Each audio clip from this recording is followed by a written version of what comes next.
Hey, and welcome to this edition of Road Warrior. I'm your host, Grant Roberson, and we try out the 2014 Jeep Patriot. Now, first, before we even get into that, we need to define a couple of words that you may be familiar with, and one is crossover and the compact SUV.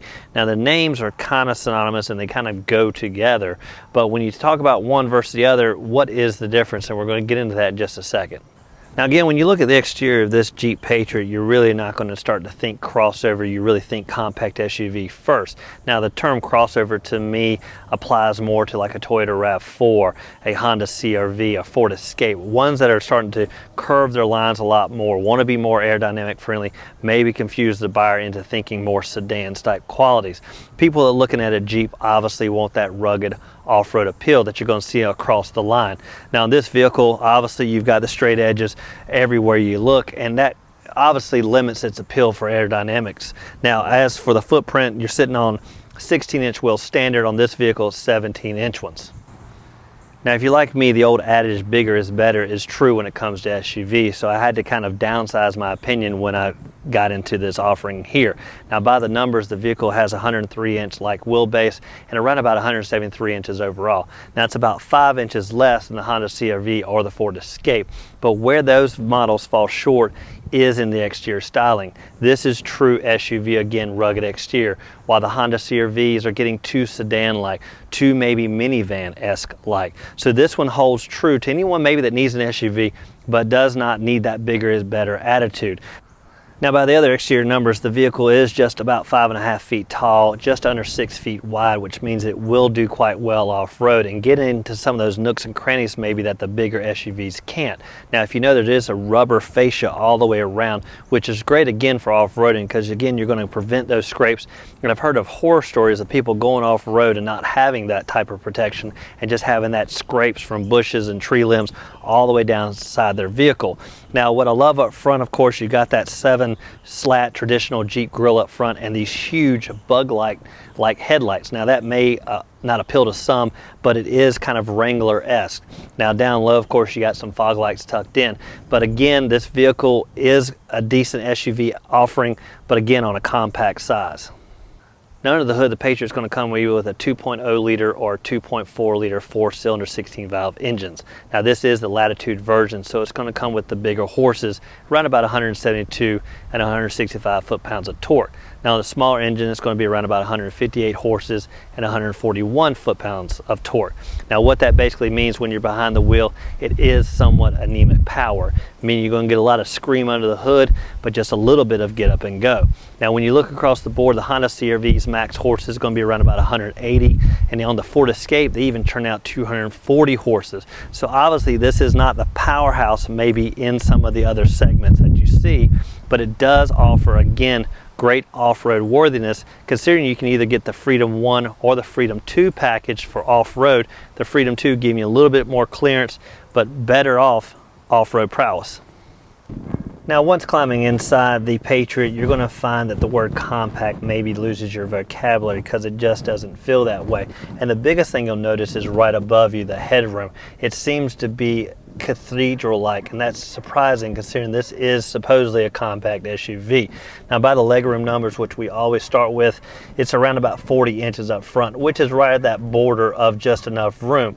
Now in the back, what's even more impressive is if we drop 1 inch, around about 39 inches. So obviously legroom is plentiful again on this compact SUV.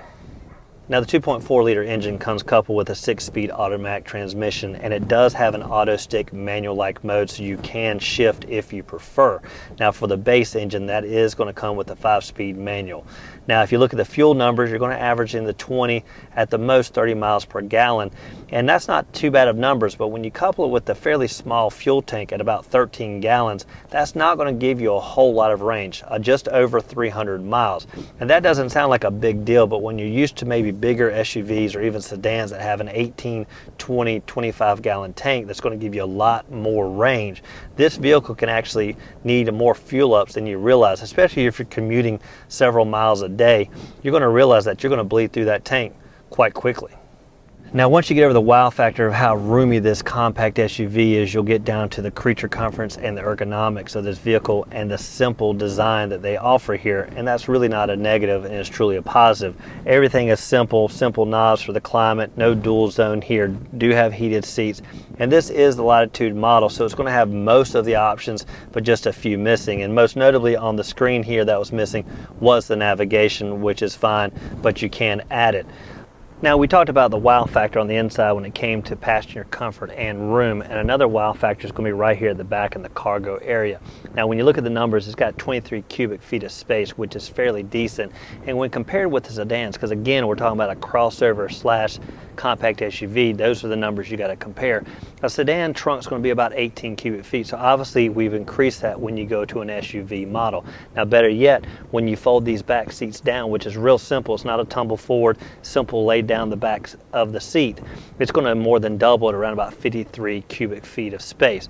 So what's great is, again, when you start comparing to sedans and compact SUVs, there are big differences. Comfort inside and cargo space. And when you look at the second row of a subcompact SUV comparison to a sedan, you got to kind of figure what's the differences. And one's going to be right here with leg room. We talked about it earlier, it's only about an inch less from front to back.